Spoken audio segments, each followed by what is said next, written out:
Bonjour à toutes et à tous et bienvenue sur la chaîne.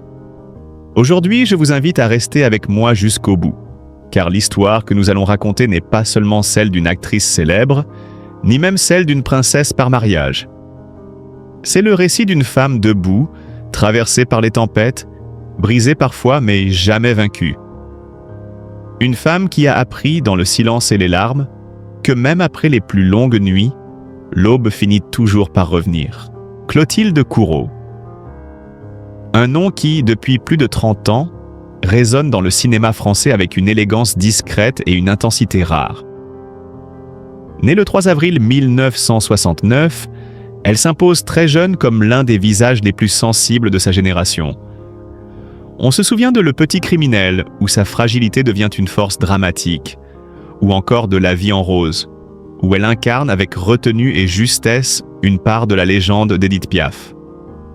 Une carrière patiemment construite, loin du tapage, nourrie par le travail, la discipline et ce regard mélancolique qui semble toujours cacher une histoire non dite. Mais Clotilde n'est pas seulement une actrice. Le destin un jour l'a propulsée dans un monde dont elle ne connaissait ni les codes ni les pièges. Celui des palais, des titres et des regards incessants.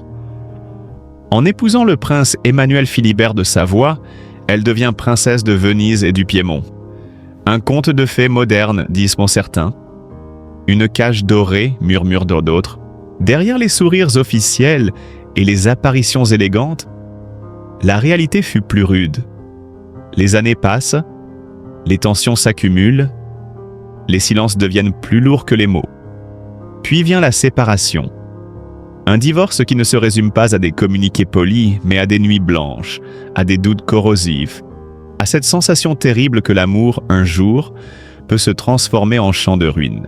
Après cette rupture, Clotilde confiera plus tard avoir cru que son cœur s'était définitivement fermé. Comme si, à force de se protéger, elle avait fini par se pétrifier elle-même. On l'imagine seule, dans un appartement silencieux, écoutant la pluie frapper contre les vitres, se demandant si elle aurait encore le courage d'aimer, vraiment. Pas aimer par habitude, ni par nécessité sociale, mais aimer au risque de tout perdre à nouveau. Et puis, un homme est entré dans sa vie. Pas de grands discours, pas de promesses théâtrales, pas de passion tapageuse, seulement une présence. Un geste simple, une tasse de thé posée devant elle, une chaise tirée à ses côtés, un silence partagé qui valait mieux que tous les serments. Il n'essayait pas de réparer. Il écoutait. Il restait. Dans ces instants fragiles, Clotilde laissait parfois couler ses larmes dans ses bras, convaincue que le bonheur n'était qu'un mirage de plus, une illusion cruelle destinée à s'effondrer. Mais cet homme, lui, ne partait pas. Il ne fuyait ni les sanglots, ni les peurs. Il acceptait la femme blessée autant que l'actrice admirée, la princesse autant que la mère inquiète. Le jour de leur union, lors d'une cérémonie intime, presque secrète, Clotilde tremblait en lui tenant la main. Elle lui parlait de ses années de fracture, de ses nuits d'angoisse, de ce sentiment d'avoir été sauvée in extremis du gouffre. Et puis, dans un souffle, elle révéla ce que personne n'attendait. Elle était enceinte. Le silence qui suivit fut chargé d'émotions. Comme si, soudain, le passé s'effaçait devant une promesse nouvelle.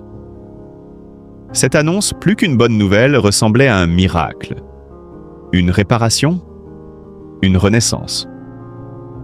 Il la serra contre lui avec cette force tranquille de ceux qui promettent, sans grandiloquence, mais pour la vie entière. Et c'est peut-être là que réside la grandeur de Clotilde Courreau. Non pas seulement dans ses rôles, ni dans ses titres, ni dans sa notoriété, mais dans cette capacité rare à traverser la douleur sans se renier, à regarder ses échecs en face sans s'y enfermer, à croire encore, malgré tout, à la possibilité de l'amour. Car oui, après les tempêtes les plus violentes, certaines fleurs continuent de pousser. Discrètement, lentement, mais avec une solidité que rien ne peut plus briser. Clotilde Courreau n'a jamais cru que sa vie ressemblerait à un conte. Trop de silence, trop de chutes, trop de peur pour cela. Derrière l'image de l'actrice devenue princesse, il y a d'abord une femme qui a longtemps douté de son propre droit au bonheur. Il y a eu ce premier combat, intime, presque invisible. Les médecins parlaient moins de prudence, de statistiques froides, de probabilités défavorables. Elle entendait surtout une phrase terrible. « Peut-être ne serais-tu plus jamais mère ?» Clotilde s'est préparée à cette idée comme on apprivoise une perte annoncée. Elle a pleuré en silence, elle a négocié avec le destin, elle a prié. Pas par habitude, mais par désespoir. Et quand elle a cessé d'y croire, quand elle a commencé à se dire que la vie avait déjà choisi pour elle, un enfant est arrivé. Un miracle discret, sans éclat, mais assez puissant pour bouleverser tout son monde. Elle dira plus tard qu'elle avait déjà fait le deuil, et que ce deuil avait été balayé par un simple battement de cœur. Dans cette renaissance fragile, un homme est entré dans sa vie. On a parlé de prince, de rang, de protocole. On a beaucoup moins parlé de l'homme qui, avant tout, a accepté d'aimer une femme blessée. Il connaissait son passé, ses échecs, ses peurs, ses nuits d'angoisse. Il savait qu'elle doutait souvent d'elle-même, qu'elle craignait de perdre ceux qu'elle aimait, qu'elle avait appris trop tôt à se protéger. Et pourtant, il n'a jamais cherché à la changer. Il a choisi d'aimer aussi ses failles, comme on aime une partie fragile de soi-même. Leur histoire ne s'est jamais construite dans l'illusion. Elle s'est bâtie sur une lucidité rare. Lui savait qu'épouser Clotilde, ce n'était pas entrer dans un conte royal, mais dans une vie traversée de cicatrices invisibles. Elle savait qu'aimer cet homme, c'était accepter un monde nouveau, des regards incessants, une identité transformée. Ils ont avancé malgré tout, puis était venu ce moment que peu de gens connaissent vraiment. À quelques heures de la cérémonie, alors que tout était prêt, Clotilde a vacillé. Une panique soudaine, presque incontrôlable. L'envie de disparaître, de tout arrêter, de ne pas franchir ce seuil qui allait faire d'elle une autre femme. Ce n'était pas un doute sur l'amour. C'était une peur plus profonde. Celle de ne pas mériter ce bonheur, celle de perdre son équilibre, celle de se trahir elle-même. Pendant un instant, elle a vraiment envisagé de fuir. Elle ne l'a pas fait. Non par devoir, non par pression, mais parce qu'au cœur de cette tempête intérieure, une certitude s'est imposée. Elle voulait cette vie avec ses risques et ses promesses. Elle a marché vers l'autel avec des mains tremblantes, mais avec un courage que personne n'a vu. Les années suivantes ont ramené une autre épreuve, plus silencieuse encore. Une nouvelle grossesse, chargée de souvenirs, d'inquiétudes, de peurs anciennes. Dans la salle d'accouchement, le temps semblait suspendu. La douleur, l'angoisse, l'attente. Et cet homme, à ses côtés, tenant sa main comme une ancre dans la tempête. C'est là que s'est joué l'instant le plus fort de leur histoire. Il s'est penché vers elle, il a murmuré une promesse. Pas une formule solennelle, pas des mots appris, mais une vérité simple. Rester. Rester quoi qu'il arrive. L'aimer dans la fatigue, dans la peur, dans les jours heureux comme dans les nuits les plus sombres. Autour d'eux, certains ont pleuré sans comprendre pourquoi. Clotilde a pleuré aussi, consciente que cette promesse valait tous les serments publics. À cet instant précis, quelque chose s'est définitivement scellé. Plus qu'un mariage, plus qu'un titre, plus qu'une histoire de palais. Un pacte entre deux êtres qui avaient appris, chacun à leur manière, que l'amour ne guérit pas tout, mais qu'il peut rendre les blessures habitables. Aujourd'hui, on voit une femme calme, digne, presque sereine. Mais derrière ce visage apaisé, il y a une mémoire pleine de combats silencieux, de peurs vaincues, de choix difficiles. L'histoire de Clotilde Courreau n'est pas celle d'une princesse de conte. C'est celle d'une femme qui a frôlé le renoncement, qui a connu la tentation de la fuite, et qui a découvert que parfois, le vrai courage consiste simplement à rester. Et peut-être est-ce là sa plus grande victoire. Avoir transformé des prières désespérées en miracles discrets, des blessures anciennes en forces nouvelles, et un amour lucide en refuge durable. Dans les coulisses dorées du cinéma français, où les tapis rouges masquent souvent des abîmes silencieux, il existe des destins qui se jouent loin des flashs. Celui de Clotilde Courreau appartient à cette catégorie rare. Une trajectoire brillante, mais traversée de nuits d'angoisse, de doutes vertigineux et de renaissances discrètes. Derrière le sourire d'actrice et l'élégance d'une princesse moderne, se cache une histoire que peu de spectateurs ont réellement pris le temps d'écouter. Tout commence une nuit de pluie. Une de ces nuits parisiennes où l'eau martèle les vitres comme pour rappeler que même les existences les plus exposées peuvent vaciller dans l'ombre. Clotilde sortait alors d'une période de tournages épuisants, d'un amour défait et surtout d'un combat intérieur que personne ne voyait. Ce soir-là, disent ses proches, elle avait presque décidé de tout abandonner. Le métier, la ville, cette vie sous surveillance permanente. Dans la rue détrempée, elle marchait sans but précis, portée par une fatigue qui n'était plus seulement physique. Et puis, presque par hasard, un homme s'est approché. Ni producteur, ni acteur, ni figure connue. Un inconnu simplement qui lui a parlé comme on parle à une femme ordinaire, sans rôle à jouer. Ce fut un échange banal, mais suffisant pour suspendre sa chute. Dans ce dialogue improvisé, Clotilde a trouvé un premier fil auquel se raccrocher. Ce « homme de l'ombre », comme elle l'appellera plus tard, n'a jamais cherché la lumière. Pourtant, son rôle fut déterminant. À cette époque, la comédienne traversait une dépression profonde, un état que le milieu artistique préfère souvent taire. Les tournages continuaient, les interviews s'enchaînaient, mais à l'intérieur, tout s'effritait. L'homme ne lui a pas promis de miracle. Il l'a écoutée patiemment, soir après soir, l'a accompagnée dans des promenades silencieuses. L'a convaincue de consulter, de ralentir, de respirer. Ce n'était pas une histoire spectaculaire, encore moins une romance de magazine.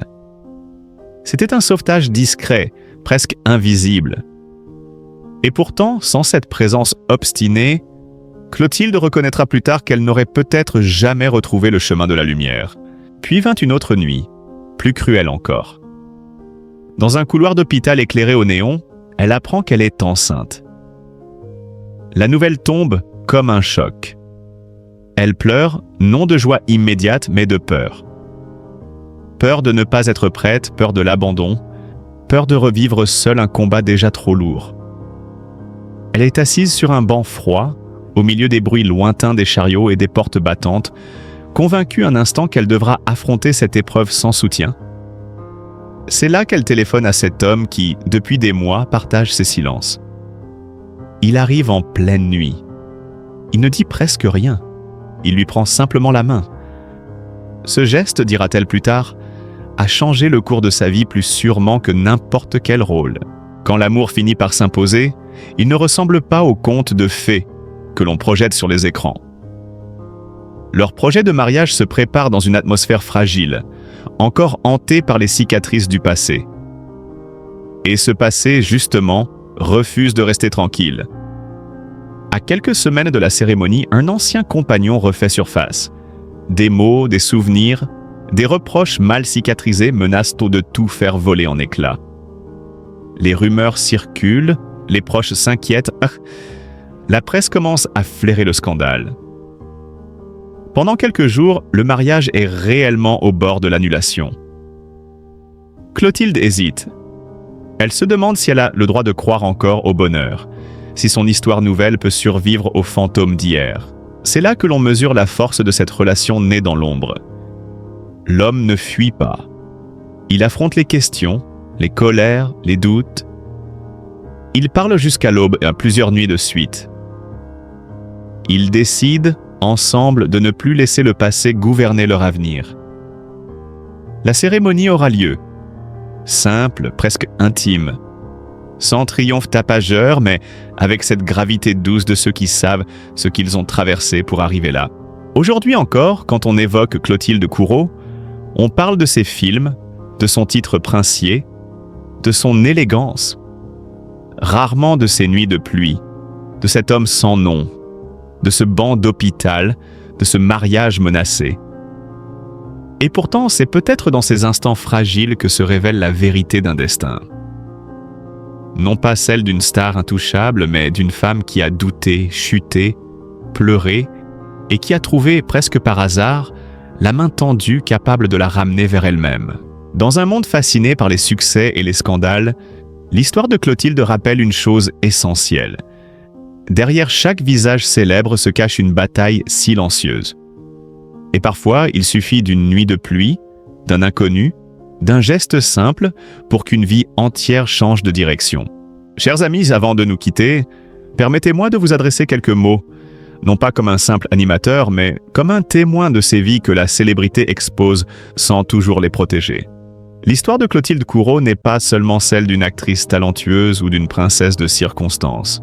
C'est avant tout celle d'une femme qui a connu la chute, la solitude, la peur de ne plus jamais aimer, et qui a pourtant trouvé la force de se relever. Si ce récit vous a ému, si vous avez senti battre, ne serait-ce qu'un instant, le cœur fragile mais courageux de cette femme, alors je vous invite à lui offrir ce que la lumière médiatique oublie souvent de donner. De la bienveillance. Derrière chaque sourire public, il y a des larmes cachées. Derrière chaque succès, il y a des combats invisibles. Et derrière chaque scandale, il y a un être humain qui essaie simplement de survivre, d'aimer et d'espérer encore. Prenons un instant pour lui envoyer, à distance, notre respect et notre affection. Car aimer une histoire, c'est aussi apprendre à regarder les personnes avec plus de douceur, sans juger trop vite, sans condamner, sans comprendre. Si vous pensez, comme moi, que ces destins méritent d'être racontés avec dignité, si vous voulez que cette chaîne continue à donner une voix humaine aux célébrités que l'on croit tout connaître, alors votre soutien est essentiel. Un simple geste peut tout changer. Cliquez sur « J'aime » pour montrer que cette histoire vous a touché. Partagez cette vidéo autour de vous pour que d'autres découvrent ce parcours bouleversant. Et surtout, abonnez-vous à la chaîne, car chaque abonnement nous permet de continuer ce travail, avec sérieux, respect et passion. Merci du fond du cœur pour votre présence, pour votre écoute et pour votre fidélité. Ensemble, continuons à raconter ces histoires, non pas pour juger, mais pour comprendre, et pour aimer un peu plus. Merci d'avoir suivi cette histoire avec moi. Si ce récit vous a touché, n'oubliez pas de vous abonner et de partager. À très bientôt pour une nouvelle plongée au cœur des destins extraordinaires et profondément humains.